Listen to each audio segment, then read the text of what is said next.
আমার জীবনে শ্রী শ্রী ঠাকুর অনেক বড় একটা অংশ। আমার 100%-এর মধ্যে আমার লাইফের 90% শ্রী শ্রী ঠাকুর অনুকূলচন্দ্র জুড়ে আছে।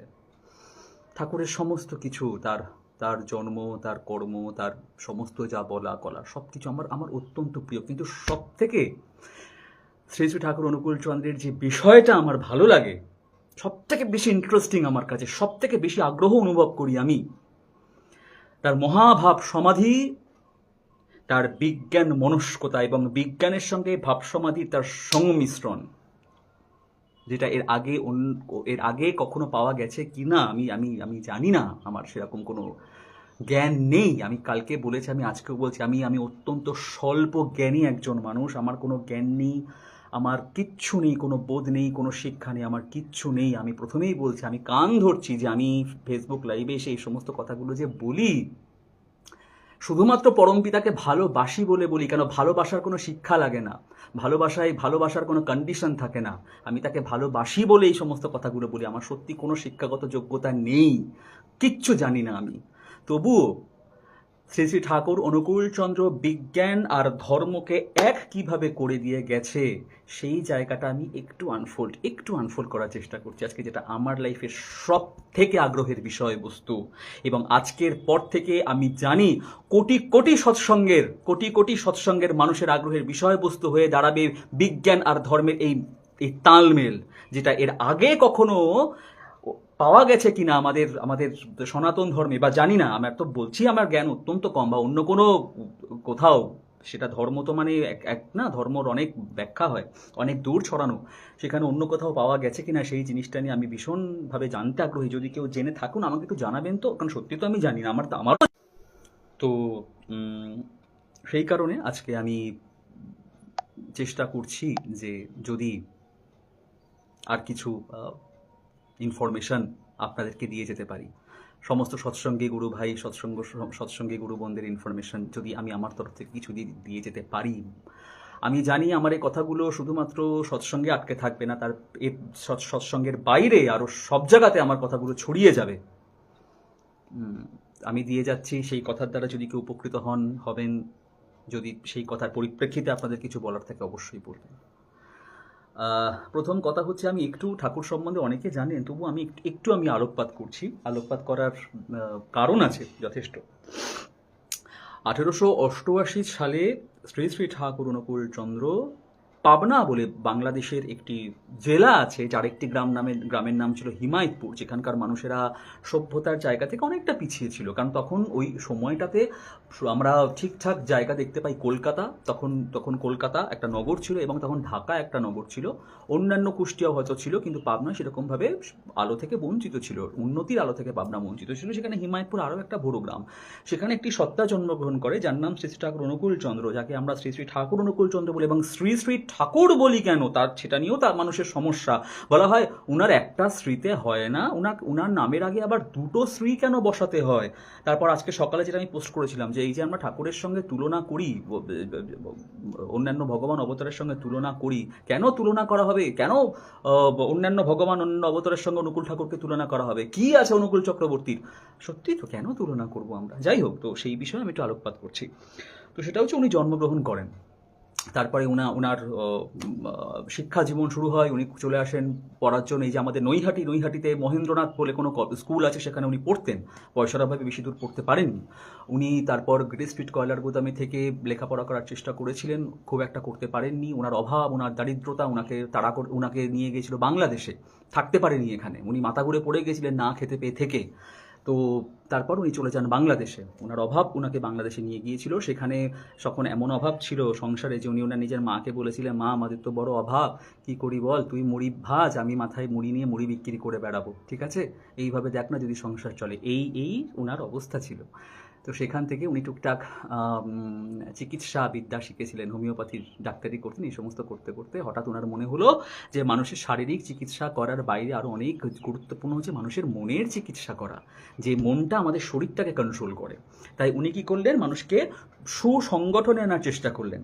উনি হঠাৎ করে ওনার কিছু বন্ধুবান্ধব, যাদের নাম ছিল কিশোরী মোহন, যাদের নাম ছিল অনন্ত মহারাজ, এই সমস্ত কিছু বন্ধুবান্ধবের উনি হঠাৎ করে বললেন, তোরা খোল করতাল জোগাড় করে আমরা কীর্তন শুরু করবো। সন্ধে হলেই মানুষ কী করে তখন, কেউ নেশার দিকে ছুটে যায়, কেউ অপকর্মের দিকে ছুটে যায়। তো তিনি সবাইকে এক জায়গায় করবার জন্য উনি কীর্তনের দল সংগঠন করলেন। তো উনি তাণ্ডব কীর্তন শুরু করলেন। তাণ্ডব কীর্তন, সৎসঙ্গে দেখবেন যখন সৎসঙ্গে তাণ্ডব কীর্তনে মানুষ লাফাচ্ছে, উন্মাদনায় লাফাচ্ছে। তো এরকম তাণ্ডব কীর্তন করতে করতে করতে করতে হঠাৎ করে উনার মধ্যে কিছু সিমটম প্রকাশ পেল, যেটাকে আমরা বলি সমাধি, আমরা যেটাকে বলি ভাব সমাধি, আর সৎসঙ্গীরা সেটাকে বলে মহাসমাধি, মহাভাব সমাধি ওনার মধ্যে এলো। কিন্তু প্রথমে সেটা বোঝা যায়নি। প্রথমে মানুষ ভাবতো মারা গেছে, ও বেঁচে নেই। ঠাকুরের মাতা মনমোহিনী দেবী ওই ভোরো গ্রামে সমাজ সংস্কারকমূলক কাজ, নারী শিক্ষা, এই সমস্ত বিষয়ে তার ইন্টারেস্ট ছিল বলে উনি একজন মহীয়সী এবং উনি বেশ পপুলার একজন ফিগার ছিলেন ওই সময়কার। ঠাকুরকে বলা হতো অনুকূল, ঠাকুরকে তার নিজের লোকেরা বলতো মনোর ছেলে। তো যারা ঠাকুরকে ভালোবাসতো সেই সমস্ত লোকেরা দেখতো ঠাকুর কীর্তনে আনন্দে লাফাচ্ছে, লাফাতে লাফাতে ঠাকুরের কি হতো, হঠাৎ করে পড়ে যেতেন। পড়ে গিয়ে ওনার সারা শরীরে প্রাণের কোনো স্পন্দন থাকতো না, ওনার চোখ দুটো স্টিল থাকতো, ওনার শরীরে প্রাণের কোনো স্পন্দন থাকতো না। ওনার শরীরে তখন 150 থেকে 200 রকমের আসন প্রকাশিত হতো। ভাবসমাধি সবার হয়েছে, চৈতন্য মহাপ্রভুর ভাবসমাধি হতো, তখন ওনাকে ধরিয়ে শ্রীবাসঙ্গনে বিষ্ণু খট্টাঙ্গের উপর বসিয়ে দেওয়া হতো। রামকৃষ্ণদেবেরও ভাবসমাধি হয়েছে। অনুকূল ঠাকুরের ভাবসমাধি হলে কি কি হতো সেটা আমি একটুখানি আপনাদের বলি, কজন জানে আমি জানি না। এগুলো সমস্ত বই পুস্তকে লেখা আছে। বড় বড় যাদের নাম এর আগের দিন বলেছিলাম, যারা পাবনাতে ছুটে গেছিল সেই সমস্ত ঘটনা দেখবার জন্য, তারা তাদের জীবনেতে এই সমস্ত লিখে রেখে গেছে। ওনার মধ্যে তখন প্রাণের কোনো সঞ্চালনা থাকতো না। ওনার চোখের মধ্যে আঙুল ঢুকিয়ে দেখা যেত চোখের পলক পড়তো কি না, পড়তো না। ডাক্তার ডেকে আনা হলো, মরে গেছে নাকি দেখ, হয়তো হার্টস্ট্রোক করে মারা গেছে। ডাক্তার দেখছে কোথাও কোনো প্রাণের স্পন্দন নেই। 150-200 রকমের আসন প্রকাশিত হতো, হওয়ার পরে উনি পড়ে যেতেন। আর উনার ডান পায়ের যে বুড়ো আঙুল, আমাদের ডান পায়ের যে বুড়ো আঙুল, সেটা প্রায় সেকেন্ডে 15 থেকে 20 বার কম্পিত হতো। করুন তো, যারা যারা বলেন অনুকূল ঠাকুর ব্যবসায়ী, অনুকূল ঠাকুর তো মানুষ, ব্যবসা ফেতে বসেছে, দেখি পারেন কিনা আপনারা। 2 সেকেন্ডের মধ্যে 15 বার ওনার পায়ের বুড়ো আঙুলটা কম্পিত হতো, 15 থেকে 30 বার। এবং তারপরই তার মুখ থেকে কিছু কথা বেরিয়ে আসতো। প্রথম তাকে বলা হতো তার গাড়ি ভূত চেপেছে। গ্রামের লোক, অশিক্ষিত মানুষজন, খুব একটা শিক্ষার আলো দেখেনি।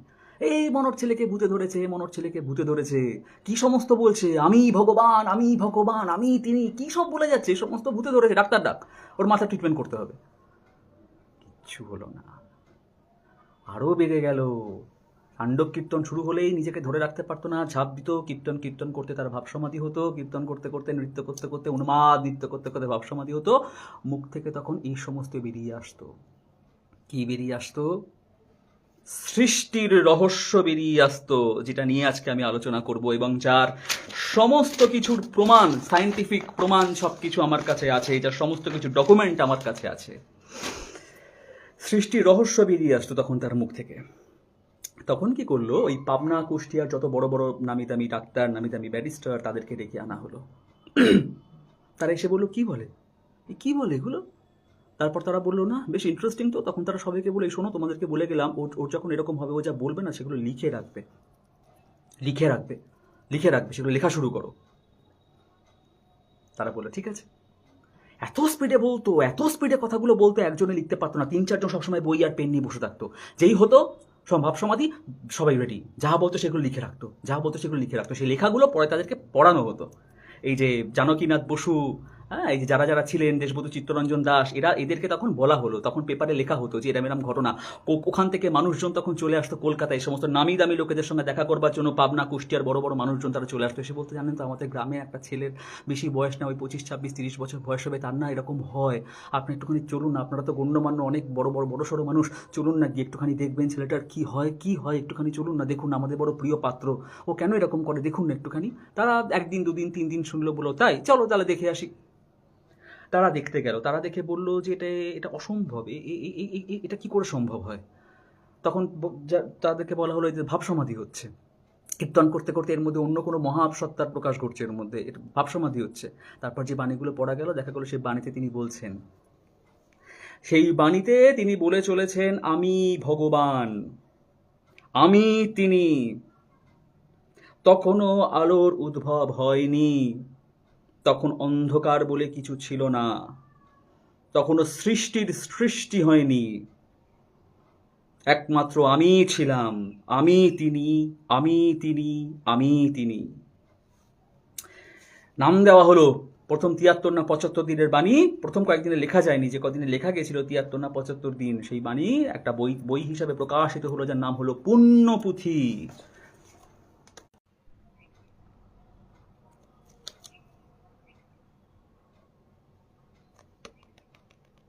শ্রী শ্রী ঠাকুর অনুকূল চন্দ্রের মহাভাব সমাধি সময়ের যে সমস্ত বাণী, সেগুলো নিয়ে লেখা এই গ্রন্থ, যার নাম হচ্ছে পুণ্যপুঁথি। জানি না কজন সৎসঙ্গে এই পুণ্যপুঁথি পড়েছে, সৎসঙ্গের বাইরে কজন এই পুণ্যপুঁথি পড়েছে জানি না, আমি জানি না, বলতে পারবো না। আমার আজকে একটা প্রশ্ন আছে, এই ভারতবর্ষে যত অবতার, যত মহাপুরুষ, যত ঠাকুর, যত ভগবান, যারাই জন্মগ্রহণ করেছে, প্রত্যেকের সমাধি হবেই, ওটা একটা স্তর, প্রত্যেককে হবে। কারোর ১ মিনিট হোক, কারোর ২ মিনিট হোক, কারোর ৩ মিনিট হোক, প্রত্যেকের হবে। আমি জানতে চাই, আজকে সমস্ত হিন্দু সমাজের কাছে আমার প্রশ্ন, এবং আমি জানতে চাই, সত্যি আমি জানি না, আমি জানতে চাই কোন কোন অবতার মহাপুরুষের ভাব সমাধিস্থ বাণী নিয়ে একটা বই তৈরি হয়েছে, যার নাম পুণ্যপুঁথি, এবং যেই বইটা তৎকালীন সমাজের সমস্ত বড় বড় মানুষরা পড়ে তার কাছে ছুটে গিয়েছিল তাকে দেখার জন্য, যে ছেলেটা কি বলছে, একটা রক্ত মাংসের মানুষ, যার একটা মাথা, দুটো হাত, দুটো পা, খালি গায়ে একটা সাদা ধুতি পরে দাঁড়িয়ে থাকে, সে বলছে আমি ভগবান, সে বলছে অনন্ত কোটি বিশ্ব ব্রহ্মাণ্ড সমস্ত আমার ইচ্ছায় সৃষ্টি, ইন্দ্র চন্দ্র বরুণ সূর্য অগ্নি সব আমার আরতি করে, কি বলছে, তো পাগল। আজকে একটু একটু কানেকশনে প্রবলেম হচ্ছে, যাই হোক, তারা বললো যে এরা তো পাগল, এই ছেলেটা কি বলে। আর ভাব সমাধি ভঙ্গ হওয়ার পর যখন সে প্রচন্ড টায়ার্ড, সে পারছে না, একটু জল খেতে চাইতো, একটু জল খাওয়ার পর তাকে যখন সবাই জিজ্ঞেস করতো এগুলো কি বলিস, আমি এগুলো বলেছি, কি জানি আমি কি বলেছি, আমি সমস্ত জানি না, বলে সেখান থেকে পালিয়ে যেত। শ্রী শ্রী ঠাকুর অনুকূল চন্দ্র। তো সেই সমস্ত কিছু, যা কিছু লেখা আছে এর মধ্যে। আচ্ছা, আজকে আমি একটা প্রশ্ন করি, আমি জানতে চাই, অনেকে দেখছে যারা এই সমস্তগুলো, আমি একটা প্রশ্ন করি। প্রশ্নটা হচ্ছে যে বিজ্ঞান কি বোঝে বলুন তো, আমাকে আজকে একটুখানি জানান, বিজ্ঞান কি জানতে চায়, সায়েন্স কি বোঝে। সায়েন্স শঙ্খ চক্র গদা পদ্ম বাঁশি নূপুর আরতি আরাধনা ভগবান, সায়েন্স এটা বিশ্বাস করে, না সায়েন্স অণু আর পরমাণুর ঘাত সংঘাতের ফলে কিভাবে একটা সৃষ্টি হতে পারে, বিজ্ঞান সেইটা নিয়ে রিসার্চ করছে। আমি জানতে চাই, বলুন আমাকে।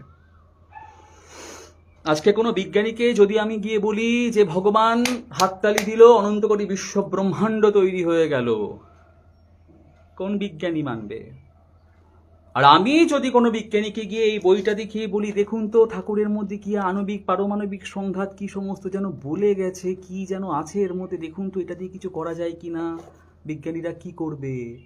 বিজ্ঞানীরা যেটা করেছে, এলিজাবেথ কারম্যান, নিলস এ কারম্যান, তার কসমিক কার্ডেল বই, যেটা নিয়ে প্রথম দিন আমি উল্লেখ করেছিলাম, সে সমস্ত ঘেটে যে ডকুমেন্টসগুলো পাওয়া গেছে, ঠাকুরের যা নিয়ে এখন বিজ্ঞান রিসার্চ করছে, সেই সমস্ত কিছু নিয়ে আজকে আমি এখানে বসে আছি।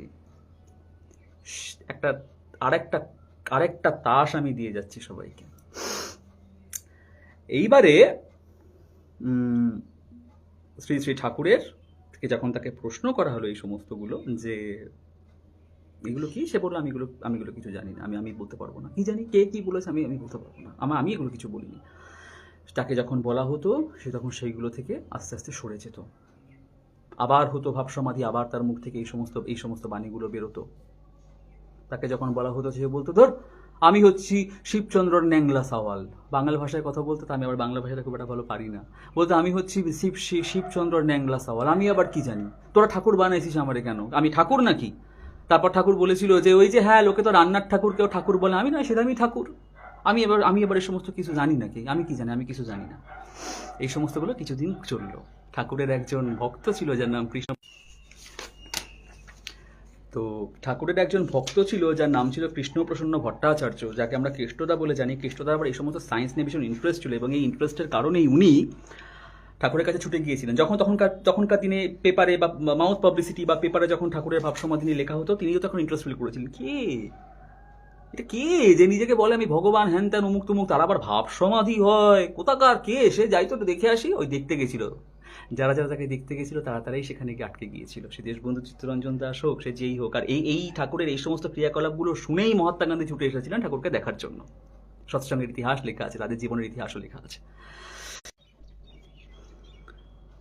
তো যেটা বলছিলাম যে আজকে একটু কানেকশনের প্রবলেম হচ্ছে, যাই হোক, একটু তোমরা থেকো সাথে।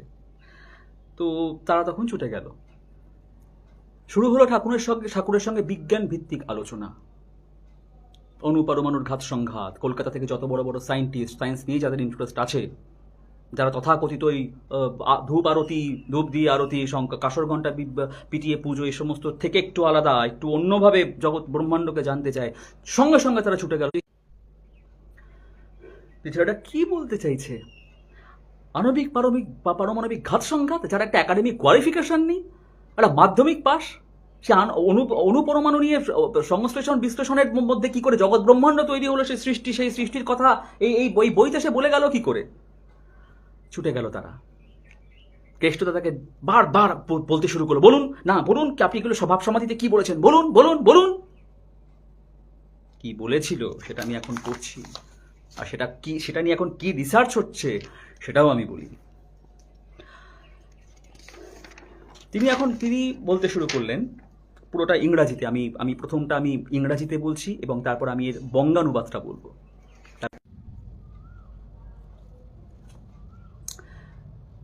I dwelt in an undefined higher region prior to my present life. My journey to Earth involved traveling through a yet undiscovered system of celestial constellations. I traversed a vast distance in space, passing through 44,000 planets. While our planets rotate around the sun, I observed that lakhs of suns. I also proceeded through a former planet that had split into pieces and observed a planetary system yet to be discovered by science.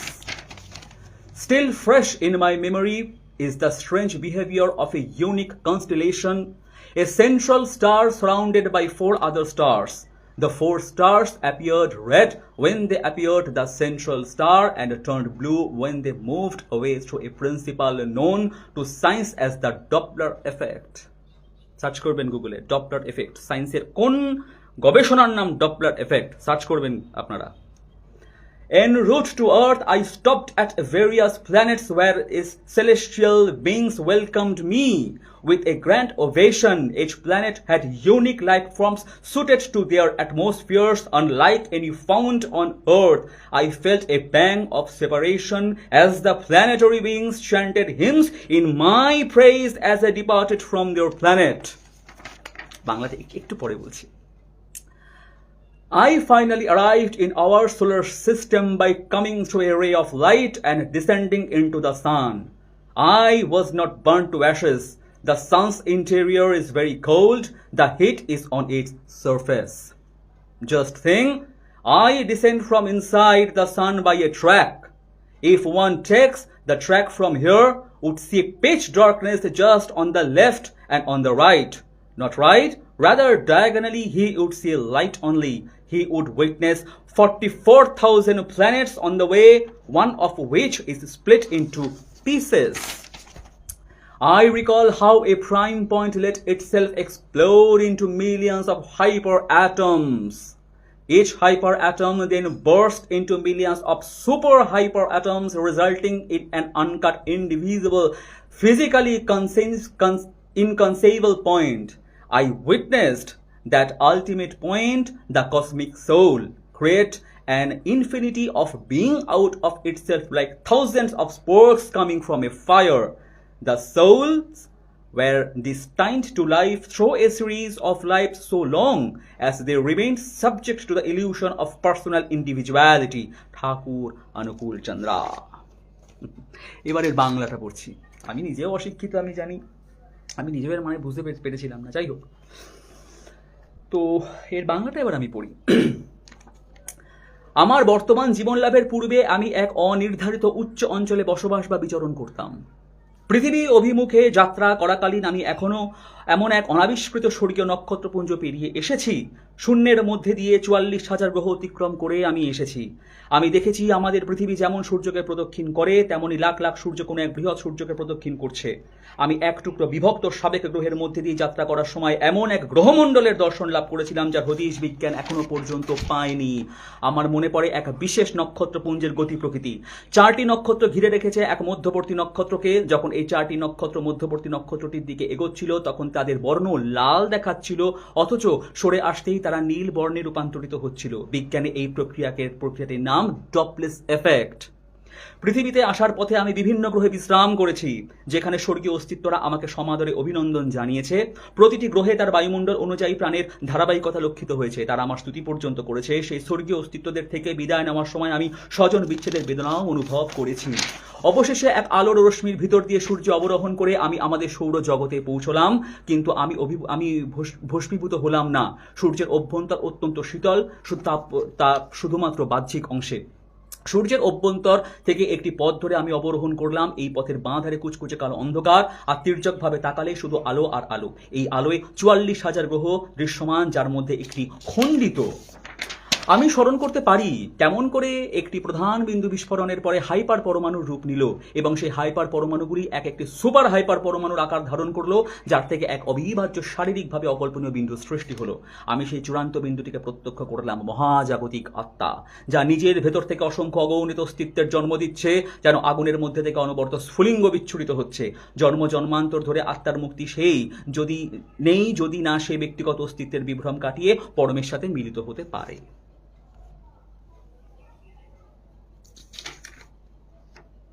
ভালো পড়েছি? এবার কয়েকটা জিনিস একটুখানি আমি বলে দিই আপনাদেরকে, কেমন? 2014 জুন, আমি আমার মনের কথা বলছি না। গুগল, এখন তো গুগল মানুষের বিশাল প্রধান অস্ত্র। গুগল করুন, গুগল ইমিডিয়েট গুগল করতে শুরু করুন। 2014 January, cosmic memory, the big bang, যেটা নিয়ে সায়েন্স এখন পাগলের মতন করছে। বিগ ব্যাং থিওরি, ডপলেস থিওরি, যেটা একটু আগে আমি বললাম, ডপলেস থিওরি, বিগ ব্যাং থিওরি। বুঝেন এই কথাগুলোর অর্থ? হ্যাঁ, যারা ঠাকুরকে সমালোচনা করেন, বিগ ব্যাং থিওরি মানে কি জিজ্ঞেস করছি, বলুন তো। হ্যাঁ, বিগ ব্যাং থিওরি নিয়ে এখন সায়েন্স লাফাচ্ছে। এলিজাবেথ কারম্যান এবং তার হাজবেন্ড নীল জে কারম্যান, তারা একটা বই লিখেছে যার নাম কসমিক কার্ডল। সৃষ্টির রহস্য সেখানে উদ্ঘাটিত হয়েছে। কিভাবে সৃষ্টি তৈরি হয়েছে সেই রহস্য সেখানে উদ্ঘাটিত হয়েছে। তারা, আমি করিনি, সৎসঙ্গীরা করেনি, তারা তাদের নিজেদের দায়িত্বে cosmic memory and the big bang, Shri Thakur Anukul Chandra, Elizabeth Carman, এই যে ধুতি পরে দাঁড়িয়ে আছে না, এই ভদ্রলোকের নাম শ্রী ঠাকুর অনুকূল চন্দ্র। ইনি ওই যা পড়লাম, যেগুলো জানি না কজন সেটার তার মানে বুঝেছে। সায়েন্স নিয়ে যে কথাটা বলে গেছে অনুপরমাণুর ঘাত সংঘাতে, হ্যাঁ, কিভাবে বিশ্ব ব্রহ্মাণ্ড তৈরি হয়েছে তার সূত্র বলে দিয়ে গেছে যে বইটাতে যা বললাম, সেটা নিয়ে রিসার্চ করে তারা গুগলে ছেড়েছে যে শ্রী ঠাকুর অনুকূল চন্দ্র আজকে আমরা যা বলছি কয়েকশো বছর আগে সেখানে তিনি যার জন্মের কতদিন, আজকে যার জানি রিসার্চ হচ্ছে তিনি কবে সেই সমস্ত কথাগুলো বলে গেছেন শ্রী ঠাকুর অনুকূল চন্দ্র। আমি বলছি না, আমি তাদের শেখাইনি। এখানে শ্রী ঠাকুর অনুকূল চন্দ্র কেন? শ্রী ঠাকুর অনুকূল চন্দ্র তো 2 নম্বর গুরু, তিনি তো ব্যবসায়ী। এখানে শ্রী ঠাকুর অনুকূল চন্দ্র কেন? এখানে তো ভারতবর্ষের 1 নম্বর গুরু, ভারতবর্ষের 1 নম্বর ভগবানের নাম থাকতে হতো। নাকি তখন সায়েন্স আবিষ্কার হয়নি? কোনটা? প্রথম সায়েন্টিস্ট জন্মেছিল, আমি আজকে প্রশ্ন করছি, বলুন তো, যারা ঠাকুরের নামে সমালোচনা করে, এই পৃথিবীর প্রথম সায়েন্টিস্টের নাম কি বলুন? সার্চ করে পাওয়া গেছে, জিসাস ক্রাইস্টের জন্মের 350 বছর আগে জন্মেছিলেন গ্রিক বিজ্ঞানী অ্যারিস্টটল। তারও 300 বছর আগে, অর্থাৎ জিসাস ক্রাইস্টের জন্মের প্রায় 600 বছর আগে আমাদের ভারতবর্ষে জন্মেছিলেন ঋষি কনাদ, যিনি প্রথম অণু আর পরমাণু জিনিসটা কি, খায় না মাথায় দেয়, সেটা প্রথম বিশ্লেষণ করেছিলেন। তা আমি বলছি যে এই 2800 বছর ধরে অনেক মহাপুরুষ, অনেক অবতার, অনেক গুরু, অনেক সন্ত, অনেক সাধু, সবাই তো পৃথিবীতে জন্মেছিলেন। তখন বিজ্ঞান ভারতবর্ষে ছিল না। তো তারা অণুপরমাণুর ঘাত সংঘাতের ফলে অনন্ত কোটি বিশ্ব ব্রহ্মাণ্ড কি করে তৈরি হয়েছে বলে যায়নি কেন? আর সেই গ্রামে একটা আটপৌড়ে ধুতি পরা সাদা কালো পাড়ে ধুতি, যার একাডেমিক কোয়ালিফিকেশন ছিল না, যার দুটো বিয়ে, যে ব্যবসা ফেলে দিয়ে গেছে, তাকে বলতে হলো কেন অণুপরমাণুর ঘাত সংঘাতের ফলে কি করে অনন্ত কোটি ব্রহ্মাণ্ড তৈরি হয়েছে? Big bang theory, big bang theory, তাকে বলতে হলো কেন? তারা কোথায় ছিল? 1 নম্বর গুরু 1 নম্বর ভগবানেরা কোথায় ছিল? তাকে কেন বলতে হলো big bang theory? What is big bang theory বলুন, প্রশ্ন করছি আজকে আমি। এই যে বিগ ব্যাং থিওরি 1927 থেকে 1929 সালে প্রথম হ্যাভেলস ল যেটাকে বলা হয়, এ সমস্ত গুগল থেকে পাবেন, আমার ফোন ঘাটা ইয়ে নেই বলে আমি সব প্রিন্ট আউট বার করেছি। হ্যাভেলস ল যেটাকে বলা হয় 1927 সালে এবং 1929 সালে, তার নাম হচ্ছে জর্জ লেমাইটর। জর্জ লেমাইটর একজন সায়েন্টিস্ট ছিল যিনি প্রথম বার করেছিলেন big bang theory. Big bang theory Anukulchandra Chakraborty বহুদিন, big bang theory Anukulchandra Chakraborty বহু আগে বলে দিয়ে চলে গেছে। ডপলার, ওই যে বললাম ডপলার এফেক্ট, এই যে ক্রিশ্চিয়ান ডপলার, উনি একজন বিজ্ঞানী, উনি 1803 সালে জন্মগ্রহণ করেন এবং অস্ট্রিয়াতে, এবং ভেনিসে ওনার মৃত্যু হয় 17 মার্চ 1853 সাল। তার অনেক আগে এই সমস্ত কাণ্ড ঘটে গেছে। তুলনার কথা বলছিলেন না আপনারা? আমি একটা মেশিন আবিষ্কার করেছি, জানেন তো? ওই মেশিনটার কোন সুইচটা দিলে মেশিনটা চলে, কোন সুইচটা দিলে মেশিনটা চলে না, সে টেকনিকটা আমি জানি, টেকনিকটা কেউ জানে না। বিজ্ঞান শঙ্খঘণ্টা বোঝে না, বিজ্ঞান শঙ্খচক্র গদা পদ্ম বাঁশি নুপুরের ধ্বনি রাসলীলা বিজ্ঞান বোঝে না। বিজ্ঞান বোঝে অণু পরমাণুর ঘাত সংঘাত। সেই চাবিটা যার হাতে, আমার ওই মেশিনের চাবি একমাত্র আমার হাতে, অন্য কারুর হাতে থাকবে না। ওই চাবি হচ্ছে এই ভদ্রলোকের হাতে। আমি মিথ্যে কথা বলছি? আমি নয় মিথ্যে কথা বলতে পারি, গুগল তো কখনো মিথ্যে কথা বলতে পারে না। গুগলে সার্চ করবেন, বেশি দূর যেতে হবে না, সবার হাতে ফোন আছে না?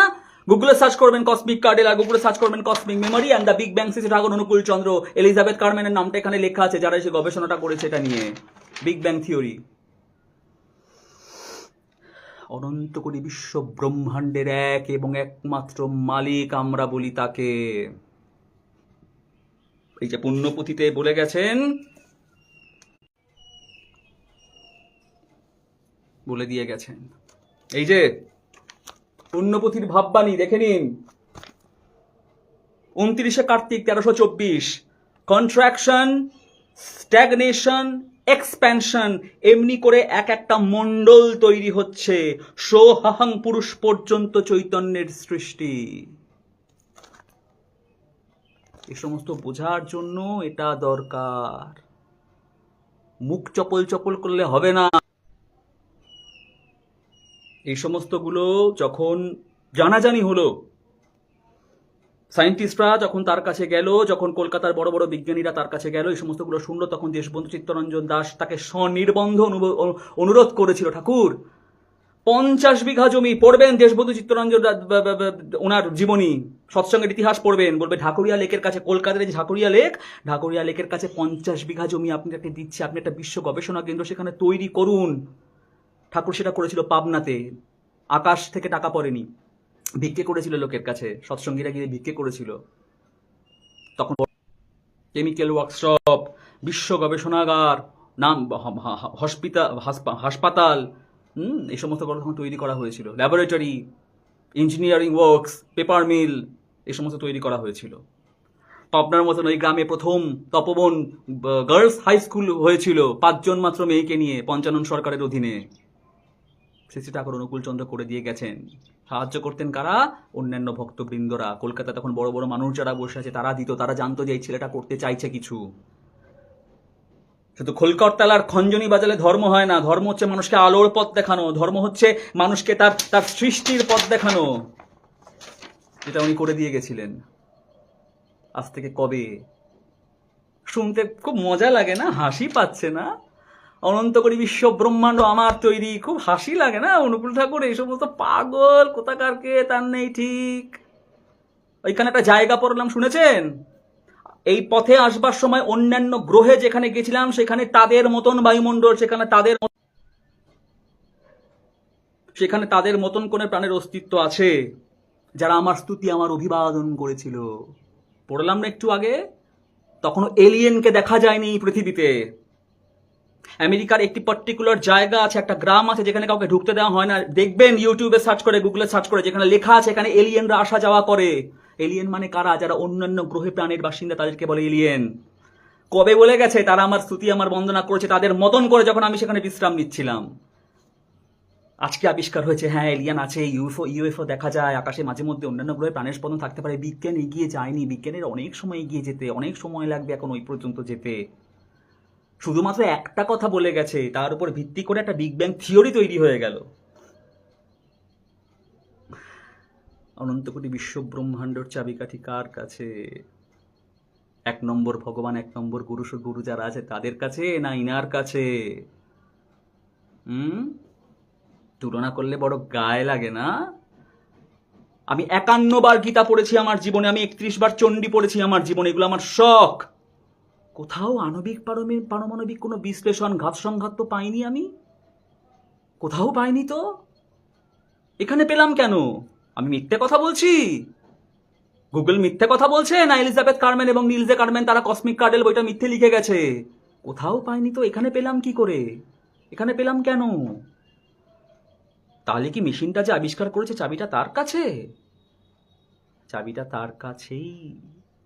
ওই যে বলেছে পুণ্যপুঁথিতে, ভাবসমাধিতে, এই অনন্ত কোটি বিশ্ব ব্রহ্মাণ্ড একমাত্র আমার তৈরি, কিছু ছিল না, শুধুমাত্র আমি একা ছিলাম। তার চাবিকাঠিটা দিয়ে গেছে সায়েন্সকে শ্রী ঠাকুর অনুকূল চন্দ্র। আর কেউ দিয়ে যেতে পারেনি, কোনোদিন পারবে না, অসম্ভব, হতে পারে না। যদি হতো তাহলে কবে বিজ্ঞান আবিষ্কার হয়েছে? 1800 বছর আগে। তার মধ্যে যারা এসেছে এই পৃথিবীতে তারা দিয়ে যেত সেই চাবিকাঠি। দিয়ে যেতে পারেনি, উনি দিয়ে গেছেন। আর কেউ দিয়ে যেতে পারবেও না কোনোদিন, যদি উনি আবার না আসেন। সৎসঙ্গ হাওয়ার উপর দাঁড়িয়ে না। যেটা বলতে বলতে সে সময় গেলাম, 50 বিঘা জমি ঠাকুরিয়া লেকের কাছে দিয়ে বলেছিলেন দেশবন্ধু চিত্তরঞ্জন দাস, আসুন এখানে বিশ্ব গবেষণাগার তৈরি করুন, আপনি জানেন আপনি কি করতে চলেছেন। আসেনি। বলেছিল পাবনার এই ন্যাংলা মানুষগুলোকে ছেড়ে আমি কোথায় যাব? আমি যদি সব কিছু নিয়ে চলে যাই এদের কি হবে? আসেনি। চাবিটা ঠিক জায়গা মতো দিয়ে গেছে। সেই কারণে সমস্ত সৎসঙ্গী ভাই বোনদের কাছে আমার স্বনির্বন্ধ অনুরোধ, শ্রী শ্রী ঠাকুর পরম পিতা, প্রার্থনাতে বলি না আমরা পরমপিতু, পরম পিতা, আদি অনন্ত কোটি ব্রহ্মাণ্ডের এক এবং একমাত্র মালিক। সে যে যাই বলুক, যেই হাসুক, যেই কাঁদুক, যেই পাগল বলুক, যেই ছাগল বলুক, যে যা খুশি বলুক, ভাই সত্যটা কি সেটা সায়েন্টিস্টরা প্রমাণ করে দিয়ে গেছে, প্রমাণ করছে, সেটা নিয়ে রিসার্চ চলছে। সেটা মাথার মধ্যে রেখো।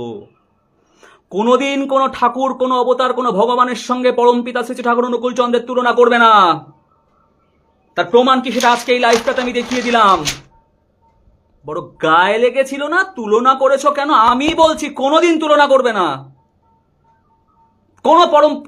কোনো কারোর সঙ্গে শ্রী ঠাকুরের তুলনা চলে না, কোনোদিন চলে না। যদি চলতো তাহলে আজকে এই ঘটনা ঘটতো না। তাই প্রত্যেকের কাছে আমার একটা অনুরোধ, সমস্ত গুরু ভাই বোনদের কাছে, তোমরা ঠাকুরের আলোয় আলোকিত হও। সে একটা খুনি। সমুদ্র মন্থন করলে যেরকম একবার পারিজাত বৃক্ষ উঠেছিল, একবার মালক্ষী উঠেছিল, একবার ঐরাবত উঠেছিল, একবার ধন্বন্তরীরা উঠেছিল, সব উঠেছিল। ঠাকুর হচ্ছে খনি, তাকে যত মন্থন করবে তত এরকম আর অনেক কিছু বেরোবে, অনেক কিছু বেরোবে। তাকে মন্থন করবার জন্য নেতাজি সুভাষচন্দ্র বসু, জানকীনাথ বসু, দেশবন্ধু চিত্তরঞ্জন দাস, মহাত্মা গান্ধী, যারা যারা ছিল ওই আমলে, যাদের যাদের ছবি দেখেছি, তারা মন্থন করতো, গিয়ে মন্থন করতো। প্রথম প্রথম সে বলতে চাইতো না, তারপর সে বলে দিত। তার আসল পরিচয় কি সে বলে দিত, দিয়েছে, সে এইভাবে বলে দিয়েছে। সে অনেক জন্মের পুণ্যের ফলে আমরা সাক্ষাৎ পরমপিতার সাকার রূপ, পরমপিতার সাকার রূপ শ্রী শ্রী ঠাকুর অনুকূল চন্দ্রকে আমাদের জীবনে গুরু হিসাবে পেয়েছি। অনেক জন্মের পুণ্য আমাদের। তাই আমাদের আর কোনো স্টেপ বাই স্টেপ একে ধরে তাকে ধরে অমুক ধরে যেতে হবে না, সোজা চলে যেতে পারবো। এটাও ঠাকুরও বলে গেছে যে আর কাউকে ধরতে হবে না, এই জন্মে সোজা জায়গা মতো পৌঁছে যেতে হবে। অনেক জন্মের পুণ্য করে তোমরা শ্রী ঠাকুর অনুকূল চন্দ্রকে পেয়েছো, আমি পেয়েছি। যারা যারা নতুনভাবে সৎসঙ্গে আসছে, নতুন দীক্ষা নিয়ে আসছে, তাদেরকে বলো তারা যেন ঠাকুর সম্বন্ধে জানে, তারা যেন শুধুমাত্র সকালবেলা ইষ্টভৃতি, সন্ধ্যাবেলা প্রার্থনা, আর মাঝে মধ্যে সৎসঙ্গে গেলাম, ঠাকুরের দুটো আলোচনা শুনলাম, দুটো কীর্তন করলাম, এর মধ্যে যেন নিজেকে সীমাবদ্ধ না রাখে। ঠাকুর একটা গবেষণা করার জিনিস, বিদেশিরা তাকে নিয়ে গবেষণা করছে। মনমোহিনীর ন্যাংলা ছাওয়াল, বেশি দূর লেখাপড়া শেখেনি, তাকে মাঝে মধ্যে কৃষ্ণপ্রসন্ন ভট্টাচার্য কেষ্টদা পোক করতো, আপনি ইংরেজিতে বানিয়ে দেন না কেন, বিদেশিরা বুঝবে কি করে, ইংরেজিতে বানিয়ে দেন। ঠাকুর বলতে, ধর আমি এবার ইংরেজিতে বানিয়ে দেবো, আমি লেখাপড়াই জানি না, কিছু জানি না, আমি এবার ইংরেজিতে বানিয়ে দেবো।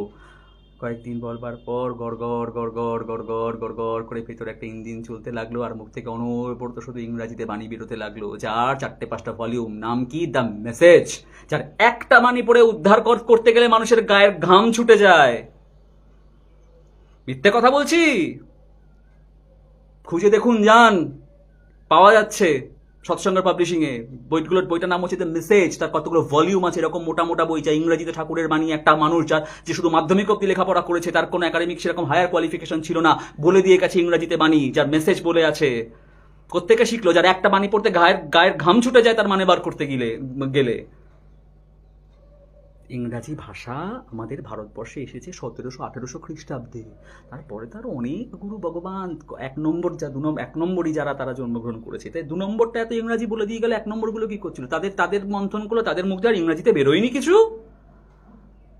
এর তো বেরোলো, তাদের বেরোয়নি কেন? ঠাকুরকে একটু নাড়াচাড়া করুন, কে শ্রেষ্ঠ কে নিকৃষ্ট সমস্ত কিছু মানুষের কাছে এমনিই পরিষ্কার হয়ে যাবে। আমি তো একটা পয়েন্ট দিয়ে গেলাম শুধুমাত্র, এরকম হাজার পয়েন্ট আছে। ওই হাসতে হাসতে একদিন দেওঘরে বলছে, ওরে সমস্ত কিছু একদিন এই আমার কাছেই আসবে। সেই দিনটা শুরু হয়ে গেছে, সবে তো এই একটা, সবে তো বিগ ব্যাং থিওরি, আর কোন কোন থিওরি কোথায় কোথায় দিয়ে গেছে সেগুলো সব আস্তে আস্তে বেরোবে, যত মানুষ রিসার্চ করবে তত বেরোবে।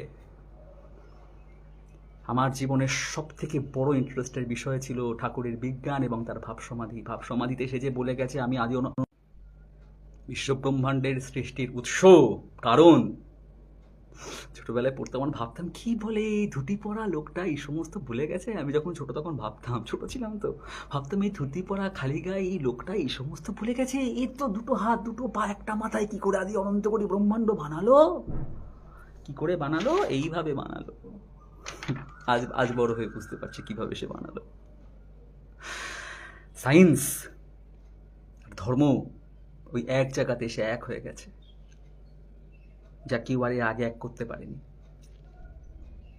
আর এই কারণে যত ইয়াং জেনারেশন, সে সমস্ত মানুষ যারা ধর্ম বিশ্বাস করে না, অবতার মহাপুরুষ ঠাকুর, কালী, কৃষ্ণ, লক্ষ্মীনারায়ণ, জনার্দন, এই সমস্ত বিশ্বাস করে না, তারা ঝাঁকে ঝাঁকে ছুটে আসছে তার কাছে। তারা সায়েন্স বিশ্বাস করে। তাই আজকে মানুষ বলে যে সায়েন্স হচ্ছে ভগবানের আরেক রূপ। সেই সায়েন্সের পথটা উনি দেখিয়ে দিয়ে গেছেন। যাই হোক, আজকে আর বেশি দূর যাবো না, বেশি দূর ভিডিওটা বানাবো না। আমার খুব ইন্টারেস্টিং এর একটা বিষয় ছিল ঠাকুরের ভাবসমাধি আর বিজ্ঞান, সেটা মানুষকে আমি বলে দিয়ে গেলাম, যেটার কারণে বড় বড় মনীষীরা, বড় বড় মানুষরা তার কাছে ছুটে গিয়েছিল খালি জানার জন্য যে এটা কি বলে। পরে বিজ্ঞানীরা দেখছে যে সেটাই তো সত্যি, তিনি যা বলে দিয়ে গেছেন বিশ্ব ব্রহ্মাণ্ড তৈরির যে সূত্র উনি দিয়ে গেছেন তাই তো সত্যি, তাই তো প্রমাণিত হচ্ছে আস্তে আস্তে। ওই এলিজাবেথ কার্মেন এবং নিলস জে কার্মেন কসমিক কার্ডেল বইতে ওইটাই দিয়েছেন, এই থিওরিটা উল্লেখ করে উনি বলেছেন যে সত্যি এটা ভাবা অসম্ভব যে কী করে ওই আমলে বসে একজন মানুষ, যার কোনো সেরকমভাবে প্রশ্নই ওঠে না তার সায়েন্স নিয়ে রিসার্চ করবার, সেই সমস্ত মানুষ এই কথাগুলো কেন কীভাবে বলে দিয়ে গেল, সেই কথাটা আমি একটু তুলে ধরলাম আপনাদের সামনে প্রমাণসহ। কারণ মুখের কথাতে কেউ বিশ্বাস করবে না, মুখের কথা কেউ বিশ্বাস করে না, তারও মুখের কথাতে কেউ বিশ্বাস করেনি, তাকে প্রমাণ দিতে হয়েছে। সেই প্রমাণ কিঞ্চিত আমি নিয়ে বসলাম, হয়তো ভবিষ্যতে দয়াল আমার হাতে আরও অনেক প্রমাণ এগিয়ে দেবে। ঠিক সবার সুস্থ স্বাভাবিক সচ্ছল জীবন প্রার্থনা করি, মানুষের বোধোদয়ের জন্য পরমপিতার রাতুল চরণে প্রার্থনা করি। শ্রী শ্রী ঠাকুর বলে মানুষের বড় অবজেকশন না, সেদিনকে একটা পোস্ট দেখছিলাম, ওনার নামের আগে শ্রী শ্রী বসানো হয় কেন? ওনার নামের আগে আদি অনন্ত কোটি ব্রহ্মাণ্ডের মালিক পরমপিতা শ্রী শ্রী ঠাকুর অনুকূল চন্দ্র বসানো উচিত। সেখানে শ্রী শ্রী ঠাকুর আমরা তো অনেক ছোট করে বললাম।